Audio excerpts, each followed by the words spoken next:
호세아 1장 1절에서 11절. 우시아와 요담과 아하스와 히스기야가 이어 유다 왕이 된 시대, 곧 요아스의 아들 여로보암이 이스라엘 왕이 된 시대에 부에리의 아들 호세아에게 임한 여호와의 말씀이라. 어제 베드로후서 마지막을 마치면서 이제 호세아로 넘어갑니다. 디모데후서. 베드로후서입니다. 네? 어제 디모데후서를 했죠, 베드로후서. 죄송합니다. 여기 디모데후서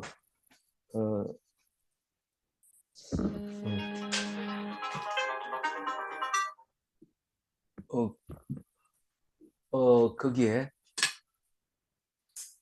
사도 바울이 디모데에게 보낸 편지에서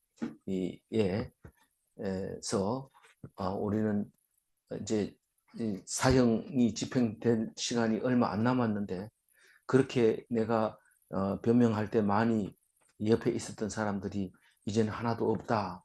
그러나 그 사람들을 책망하거나 원망하지 않겠다 하는 것을 보면서 예수님이 저들의 죄를 용서하소서 하고 십자가에서 하나님께 기도했던 그 모습을 생각하면서, 예수님이 평소에 가장 큰 사랑은 친구를 위하여 목숨을 버리는 것이 가장 큰 사랑이라고 할 때 우리는 그게 무슨 말인지 알아듣습니다. 우리가 능동적으로 그 사람들의 원수를 갚는 것도 아니고 또 입으로 저주하는 것도 아니고 온전히 순종하면서 하나님만 바라보며 하나님께 온전하게 목숨을 바쳐 드리는 그것이 사랑이다라는 것을 알게 되고 이해하게 됐습니다. 근데 오늘은 구약 선지자 호세아를 보내주셔서 우리에게 말씀하고 계시는데, 이 호세아는 북이스라엘이 아직 망하기도 전에 남유다도 당연히 망하지도 않았죠. 그럴 때 북이스라엘에서 북이스라엘 선지자였다라고 합니다. 북이스라엘 선지자였다고 하는데, 북이스라엘은 여로보암 요아스의 아들 여로보암은 일대 첫 번째 여로보암이 아니고 이것은 여로보암 2세를 말하고 있는 건데, 이 사람은 굉장히 오랫동안 왕을 합니다. 40년 동안 왕을 합니다. 북이스라엘에서. 그때 이 호세아가 이제 하나님 말씀을 듣게 되는데, 그, 그, 그러니까 남유다는 왕이 누구냐 하면 우시야, 요담, 아하스, 히스기야 이렇게 이어져 내려올 때 이제 예언을 한 사람이죠, 호세아가. 그러니까 엘리야가 있고 엘리사가 있고 요엘이 있고 요나가 있고 아모스가 있고 호세아가 있습니다. 순서가 그렇습니다. 제가 그렇게 돼 있고 그 뒤에 이제 이사야, 호세아 다음으로 이사야가 나옵니다. 이사야가 북이스라엘 멸망하기 전부터 시작해서 예언을 해서 멸망하고 남유다가 망할 때까지 예언을 하게 되는 이야기인데, 이 남유다가 망할 때는 우리가 잘 아는 예레미야 애가가 있잖아요. 예레미야가 있고, 그런데 이 호세아는 그 쯤에 있는 건데, 주로 어떤 얘기를 할까요? 우리 예레미야 보면은 막 저기 예언을 할 때 그냥 행위를 막 보여줍니다. 멍에를 철맹이를 가져오기도 하고 나무 멍에를 가져오기도 하고 그렇게 이렇게 퍼포먼스가 있는 거 행동으로 하고 그렇게 합니다. 뭐 땅도 사라 하면 사고 막 이러는데, 이 호세아는 더 이제 그 강력한 메시지를 몸으로 그냥 온 몸을 던져서 그냥 예언을 하는 것을 볼 수 있습니다. 그러니까 우리가 이렇게 있다 보면 예언을 하려면 이렇게 해야 되냐 이러면서 좀 정신 나간 사람처럼 막 이렇게 하고 있을 때 우리는 이상하다 이렇게 여겨질 정도로 아주 심한 몸부림을 치면서 하나님 뭐의 메시지를 전달하는 것을 볼 수 있습니다. 이 호세아라는 말은 여호수아라는 같은 어원이고요. 나중에 이제 예수님이라는 어원하고 같은 말입니다. 호세아라는 것은. 그래서 호세아라는 이름이 여러 번 나옵니다만은 어원으로 보면 그렇습니다. 여호수아를 호세아라고 부를 때가 있습니다. 그리고 그게 예수님으로 이제 불러지게 되는 이름과 연결이 되어지게 되는데, 어, 이 호세아는 우시아라는 왕은 나병 환자였죠. 나병 환자가 였고, 아하스는 해시게 만든 사람이고, 히스기야는 기도해서 15년 연장한 그 사람입니다. 우시아는 나병 환자가 됐기 때문에 그 아들이 절대로 성전 안으로 안 들어갔습니다. 우시아가 제단 위에서 제사를 드리려고 했는데 제사장이 왕은 그렇게 드리면 안 됩니다. 그러니까 성질이 나서 소리 지르다가 그냥 나병이 걸려니까 그 아들 요담은 안 들어갔어요. 그런데 요담은 오래 왕을 합니다. 오랫동안 왕하고. 그래서 우시야, 요담, 아하스, 히스기야, 그리고 북이스라엘은 여로보암이 40년 통치하고 있을 때인데 이야기가 시작이 됩니다. 2절 읽어봅니다. 여호와께서 처음 호세아에게 말씀하실 때 여호와께서 호세아에게 이르시되 너는 가서 음란한 여자를 맞이하여 음란한 자식을 낳으라. 이 나라가 여호와를 떠나 크게 음란함이라 하시니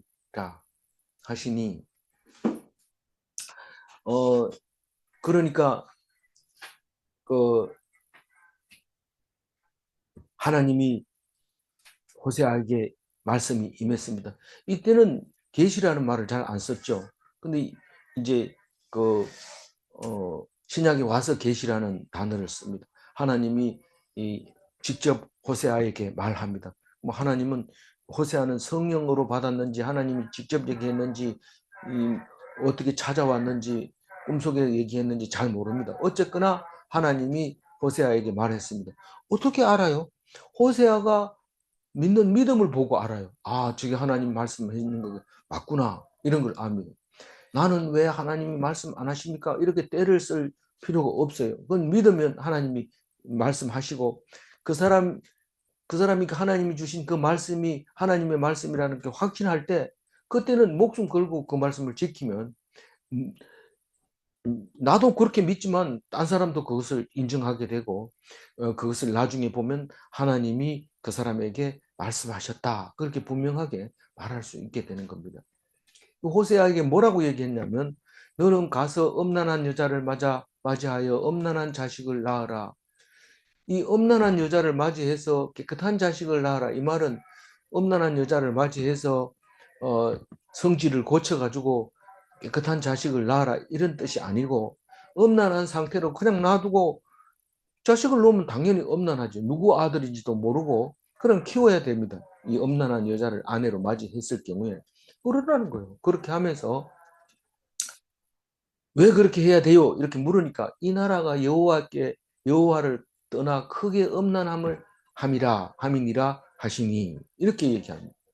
호세아는 지금 무슨 말을 하는지 압니다. 하나님 무슨 말을 하는지 압니다. 그런데 우리는 이 말씀을 적어 놓으면 이야기처럼 듣기 때문에 어떻게 선지자가 암만 선지자라 하더라도 이런 이야기를 하나님이 말씀하십니까? 너무합니다. 이렇게 생각할지 모르지만 이스라엘 백성을 위한 호세아입니다. 다시 말해서 하나님 말씀을 듣는 백성을 위해서 호세아가 목숨을 내놓고 말씀을 듣게 되는 그런 선지자이기 때문에 하나님이 무슨 말을 해도 들어야 되지만 그보다 더 중요한 것은 지금 이스라엘이 하나님을 떠나서 엄난하게 행한다.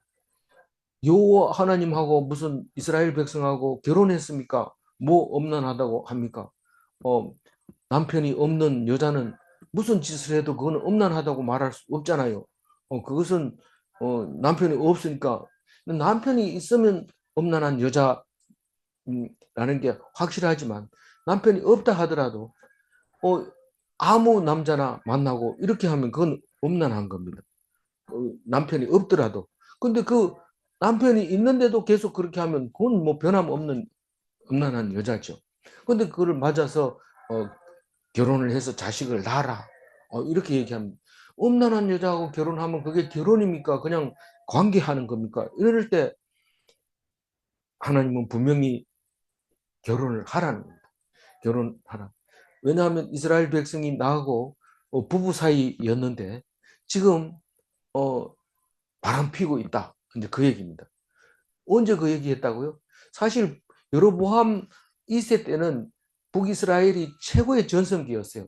그만큼 더 부유하게 산 때가 없었습니다. 그래서 여로보암 2세는 크게 뭐 뚜렷하게 사건들이 안 일어나고 평화로운 그런 강국이었던 때죠. 그때 이미 하나님은 그 음, 바알을 섬기고 우상을 섬긴 그 북이스라엘에 대해서 경고하고 있는데 그 호세아가 사용되고 있는 겁니다.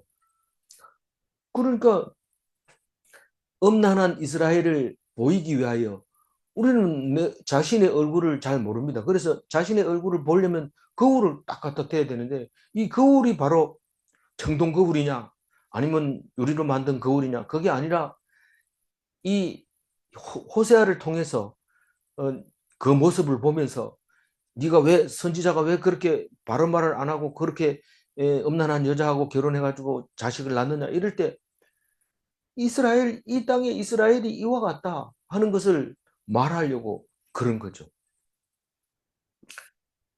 그러니까 남편을 분명히 안 섬길 거다. 여자가 좋아하는 남자를 따라갈 거다. 그 그 여자는 어,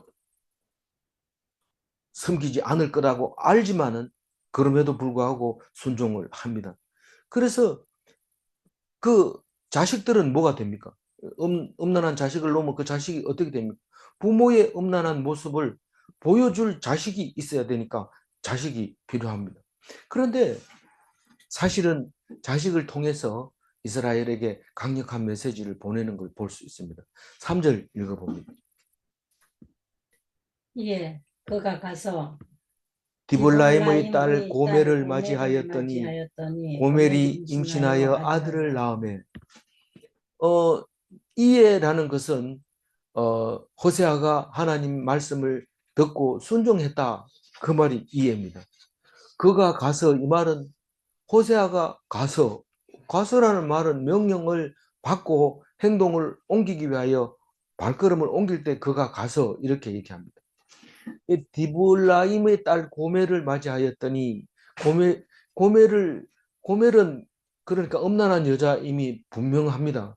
근데 어 음란한 여자는 보통 어때요? 굉장히 액티브하죠. 자기가 그냥 마음에 드는 사람을 찾아서 갔다가 또 마음에 안 들면 버리고 또 딴 데 가고 이렇게 하는 게 이제 음란한 여자인데 그게 고멜입니다. 지금 매일 성경을 읽어서 보면은 매일 성경을 읽는 사람들이 많이 이제 저하고 이웃 이렇게 블로그로 많이 돼 있는데 그 사람들이 보여주는 자료들을 보면 많아요. 그래서 고멜을 영화로 한 고멜의 노래도 있고 또 그 아름다운 사랑 어, 그 그런 영화도 소개해주고 그럽니다. 그 영화의 줄거리를 보면은 이 고멜이 고멜이 결혼을 했지만 이 남자 저 남자 따라다니다가 나중에는 이제 뭐 어떻게 됐는지 결말에 보면 종으로 이제 팔려가는데 아무도 안 사갑니다. 그럴 때 아주 비참하게 되어 있을 때 한 사람이 찾아오는데 남편이 돈을 주고 찾아가지고 옵니다. 그것을 보면서 이스라엘 백성에 대한 하나님의 사랑을 보여주고 있는 모습이죠. 그래서 고멜의 노래를 들어보면 고멜은 신랑을 바보라고 얘기를 합니다. 내가 다른 남자를 사랑하는데 네가 왜 따라오냐? 바보야, 바보야 이러면서 노래하는데 뭐 제 말이 거짓말이면 고멜의 노래 한번 쳐보세요. 유튜브에서 나옵니다. 신랑을 그렇게 노래하는데 이스라엘 백성은 하나님을 섬기지 않으면서 바알을 섬기면서 하나님은 보지도 못해 말도 못해 이러면서 우상을 섬긴 것을 말하고 있는 거죠. 나는 고멜이 아니니까 이거 안 읽을래. 천만의 말씀입니다. 고멜이라고 지금 얘기하고 있는 겁니다. 잘 들어야 됩니다. 그 고멜이 임신해서 아들을 낳았어요. 4절을 읽어봅니다.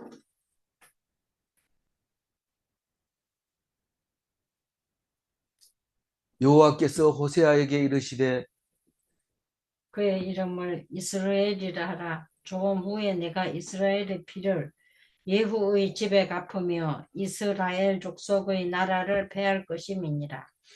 이제 오늘 하면 이제 고멜이 아이 셋을 낳습니다. 근데 그 첫 번째 아이 이름이 이스라엘이라고 하라고 하나님이 말하고 있습니다. 우선 이스라엘은 우리 열왕기 하를 읽었기 때문에 잘 알지요. 나봇의 포도밭이 있는 곳이고 오므리 왕조 중에서 아합이 그 여름 궁전을 짓기 위해서 포도밭을 강제로 빼앗아서 죽여버리고 빼앗은 그것입니다. 그런데 이스라엘의 피를 예후의 집에 갚으면 이렇게 얘기합니다. 이스라엘을 그 다시 말해서 나봇의 피밭, 그 포도밭, 그것을 갚기 위해서 아합을 심판한 참 하나님 앞에서 열심히 있었던 그 예후, 아합 왕조를 심판한 예후, 그 집을 그 피를 갚는다고 얘기합니다. 이스라엘의 피가 나봇의 이 포도밭 주인도 피를 흘렸지만 또 아합도 피를 흘렸고 그런데 예후도 거기서 피를 흘리게 될 거다. 그렇게 얘기를 합니다. 근데 그 사실은 이 호세아가 이 말을 선포할 때는 그 일이 다 지나간 이야기입니다. 예후 왕조도 끝난 때입니다. 그런데 그거를 이야기를 하면 백성들이 알아듣습니다. 그게 내가 이스라엘의 피를 예후의 집에 갚으며 이렇게 얘기할 때 무슨 말인지 알아듣습니다. 그런데 이스라엘이라는 뜻이 뭐냐 하면 하나님이 뿌리심 이 말입니다. 그러니까 하나님이 이스라엘은 지금 어디냐 하면 그 머기또 평원이 있는데 거기입니다. 아마겟돈 있는데 그 갈멜산에서 내려온 그 넓은 들을 말하고 있는데 거기 하나님이 뿌렸다 이 말은 하나님이 나봇의 포도밭으로 사용해 줬고 또 그리고 아합이 또 죽이고 또 차지하게 하고 그다음에 그것을 죽인 예후가 또 거기서 죽게 만들고 이런 쉴 새 없이 죽어가는 그 전쟁의 피를 흘리는 그곳이 이 하나님이 하셨다. 그러면서 이스라엘 족속의 나라를 폐할 것임이니라.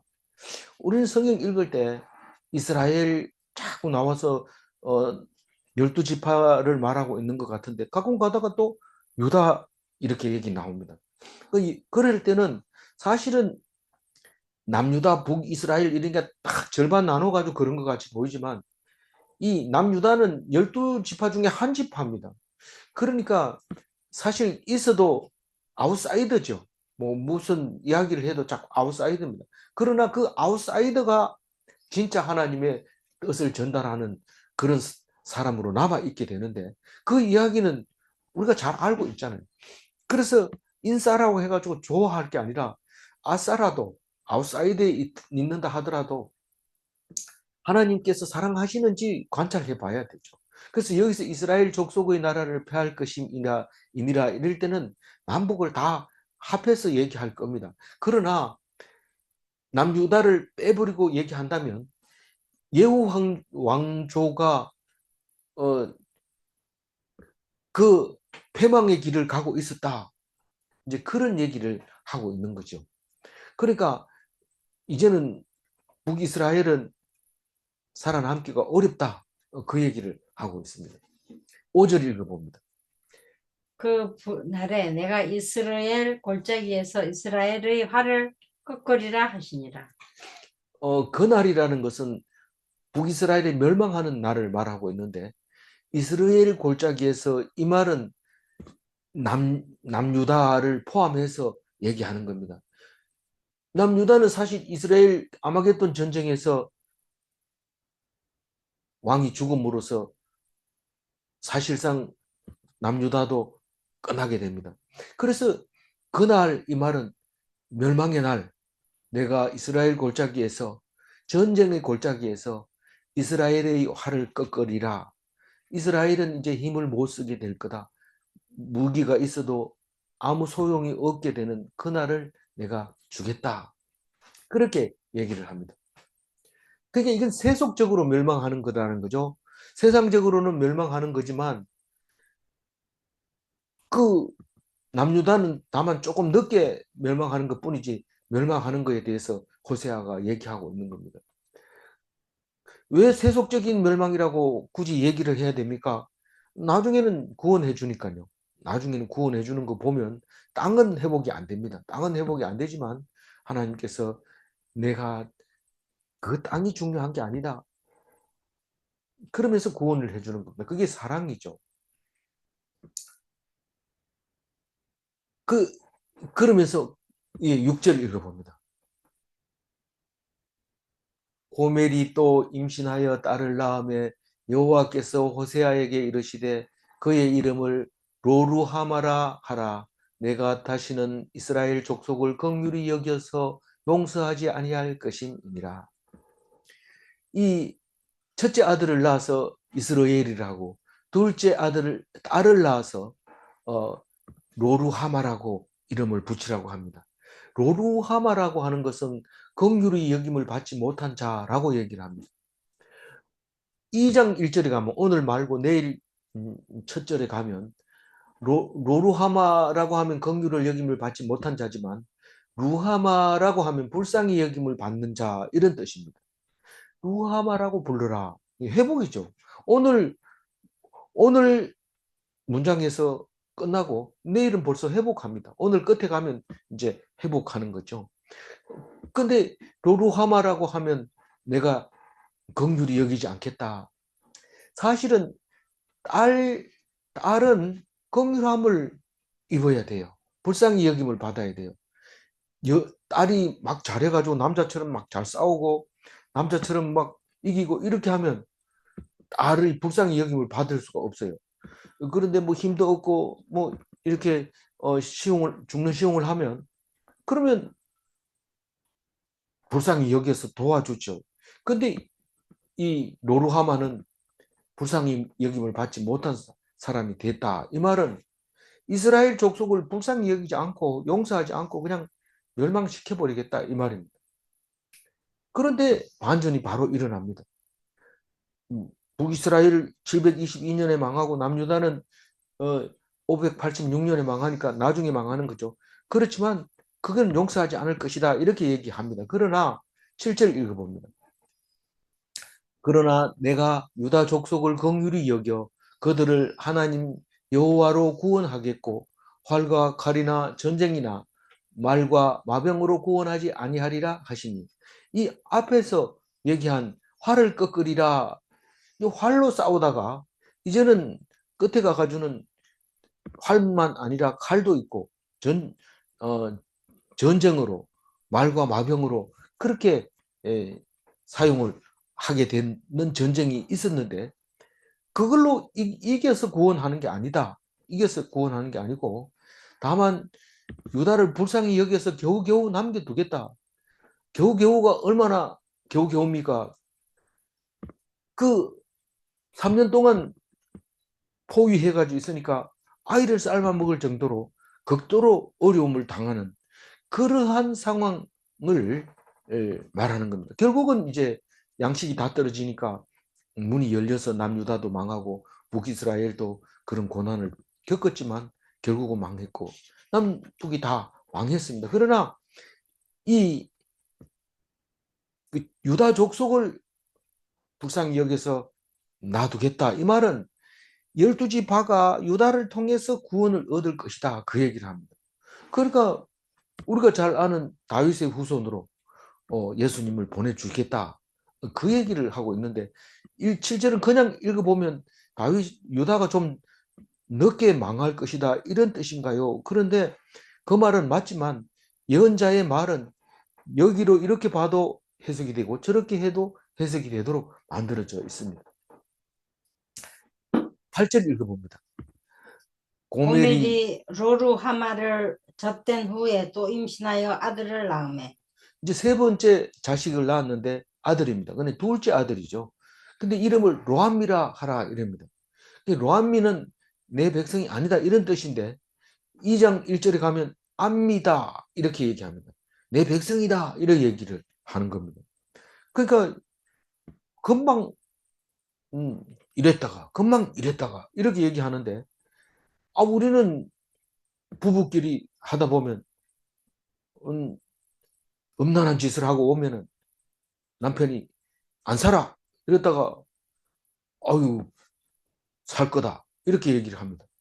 그러니까 굉장히 변덕이 심한 것 같지만 사실은 그 속에 엄청난 사랑이 있는 것을 볼 수 있는데 우리는 다 이 성경을 듣고 있는 사람들이 부부가 있습니다.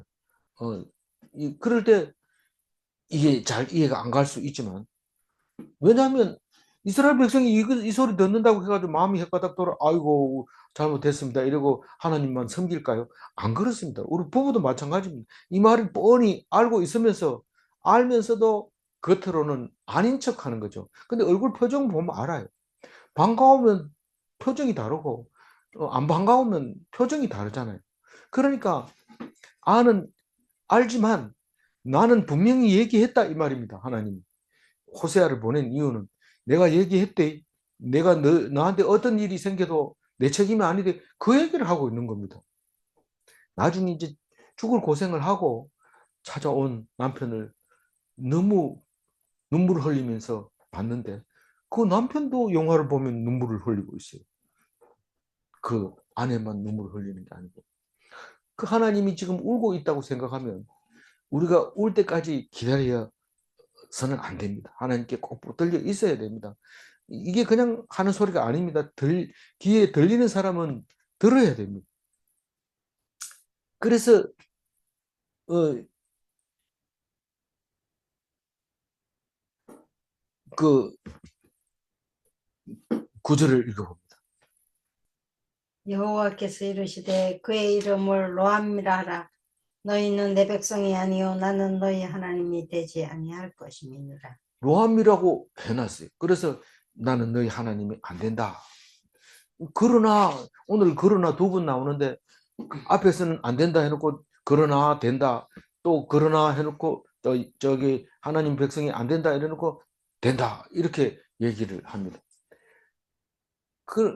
그러니까 우리는 하나님의 말씀을 율법적으로 듣는다면 지켜내지 못합니다. 무슨 일을 해도 니는 잘못했다. 이렇게 됩니다. 율법적으로 하게 되면. 그런데 은혜로 하게 되면 모든 건 난 못 지키지만 하나님이 지킬 수 있는 사람 한 사람을 보내주셨다. 그러니까 그것으로 인해서 나는 죄가 없다. 그렇게 말할 때만 해석이 됩니다. 그러니까 유대인들은 이걸 해석하려고 안 해요. 그 해석하려고 안 하고 그냥 외웁니다. 이거를. 예수님이 아니면 이게 말이 안 되는데 이랬다 저랬다 하는데 어떤 말을 들어야 됩니까? 예수님이 아니면 해석이 안 되는데 유대인들은 용케도 지금 성경을 바탕으로 잘 지켜나가고 있습니다. 10절 읽어봅니다.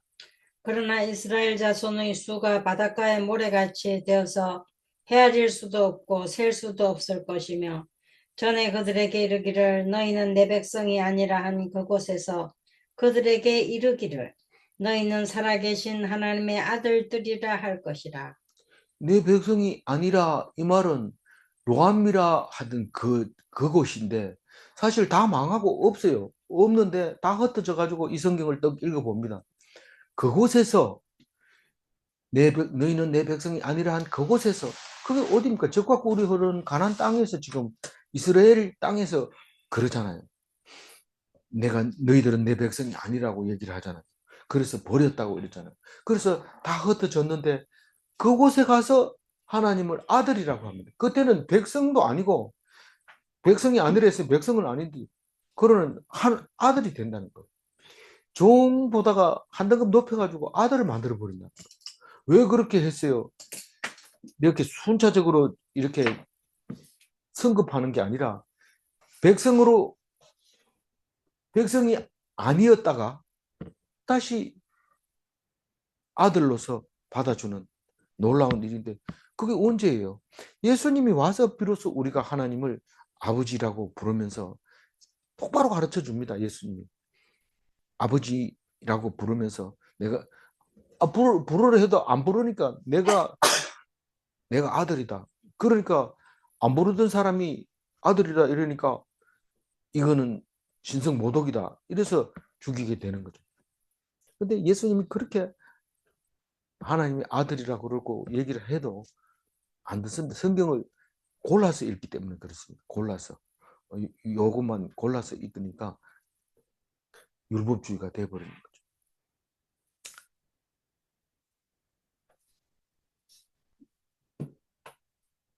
11절 읽어봅니다. 이에 유다 자손과 이스라엘 자손이 함께 모여 한 우두머리를 세우고 그 땅에서부터 올라오리니 이스라엘의 날이 클 것이미로다. 이에 이 말은 내가 했는 그러나 하는 그러니까 하나님이 아들이라고 하려면 어디서 올라와야 되냐면 유다 자손에게서 올라와야 돼요. 그런데 유다 자손만 올라오는 게 아니고 이스라엘 자손하고 같이 올라요. 그러니까 망할 때는 북이스라엘이 먼저 대표로 망하지만 다시 구원할 때는 유다가 대표로 구원받는 거죠. 대표로 구원자를 배출하는 거죠. 그래서 유대인의 왕으로 오신 예수님이잖아요. 예수님 유대인으로 왕으로 오신 이가 어디 계시뇨? 동방 박사가 와가지고 찾을 때 우리 간에서 찾아내 가지고 축하하고 목자들이 노래 부르는 것을 볼 수 있잖아요. 그때 유다 자손뿐만 아니라 북이스라엘 자손도 함께 모인다. 그래서 유대인들이 2000년 있다가 유대인들이 지금 현재 있는 이스라엘을 차지하게 되지만 이름을 유대라고 얘기하지 않고 이스라엘이라고 얘기를 합니다. 그래서 거기에 가면 12지파만 있는 게 아니라 다른 나라 사람들도 들어가 있어요. 이스라엘로. 그래 있는데 유대교를 믿으면 이스라엘 백성이라고 얘기를 합니다. 자기들이 그렇게 한 거죠. 그러니까 거기에서 유대 자손 중에서 한 우두머리, 한 왕이 났으니, 이 말이죠. 한 왕이 났으니. 이 이사야서를 읽어보면 적나라하게 예수님을 표현을 합니다. 근데 호세아서는 이렇게밖에 표현을, 한 우두머리를 세우니 영원한 왕을 말하는 거죠. 그 땅에서부터 올라오리니, 유대 땅에서부터 올라오리니 이스라엘의 날이 클 것입니다. 이스라엘이 뭐라고 했어요? 하나님이 뿌린다 이런 뜻입니다. 그러니 하나님이 이스라엘을 세운 것처럼 내가 왕을 세우겠다. 그 날이 하나님이 날이 클 것입니다. 하나님께 영광이죠. 그래서 예수님이 오셨을 때 하늘에서는 영광, 땅에서는 평화, 이런 거죠. 그 말이 그냥 쉽게 나온 게 아니고 이스라엘의 날이 클 것이다. 크다는 것은 하나님이 영광을 받는 날이라는 거죠. 그래서 오늘 이 이야기를 들어보면 그 하나님의 사랑을 느끼게 되고 있는데, 나중에 예수님이 오셔서 그 사랑을 보여주면서, 하나님의 사랑을 보여주면서 하나님이 너희를 사랑한다 이렇게 할 때 사도 바울과 같은 하나님을 위해서 목숨을 버리는, 그게 하나님을 위해서 목숨을 버리는데 배신자를 위해서 목숨을 버리는 그런 바울과 같은 그런 사람이 되게 되는 것입니다. 우리는 이스라엘 백성이 바람 피우는 여자가 아닌 것처럼 보여지지만 좋은 거 따라가는 건 다 좋은, 남편보다 좋은 게 많다 이렇게 얘기하면 엄난한 여자입니다. 10절에 색깔 칠해놓은 것만 한번 읽고 마무리하겠습니다. 너희는 내 백성이 아니라 한 그곳에서 그들에게 이르기를 너희는 살아계신 하나님의 아들이라 할 것이라. 이 바람을 피면 아내의 자격이 없습니다. 패역하면 아들이 될 수 없습니다. 질문합니다. 예수님은 우리의 신랑인가? 또 질문합니다. 하나님은 우리의 아버지인가? 예, 라고 대답해야 됩니다. 기도하겠습니다. 하나님 감사합니다. 이 호세아서를 다 읽고 호세아서의 그 하나님의 계시를 다 듣고 그리고 그대로 이루어진 말씀대로 이루어진 모든 역사를 다 알게 될 때에 예수님이 오셔서 그래도 믿지 않느냐 야단치면서 내가 보여줄게 하면서 하나님의 사랑을 보여주셨습니다. 그리고 그것을 깨달은 바울은 그것을 따르는 디모데에게 그 사랑을 표현해 주고 몸으로 실천해 보였습니다. 우리도 그 말씀을 듣고 마음에 찔리게 하시고 하나님 앞에 온전하게 나를 맡기는 내가 좋은 곳으로 내 좋아하는 곳으로만 찾아가고 좋아하는 남자를 찾아가는 것이 아니라 주인 대신 하나님을 섬기며 남편을 섬기고 아버지를 섬길 수 있는 참된 그리스도인이 되게 하여 주옵소서. 말씀을 듣고도 행치 않는 자는 어리석은 자인 것을 가르쳐 주신 것을 감사하옵고 오늘도 주님께 의탁하며 예수 그리스도 이름으로 기도 올리옵나이다. 아멘.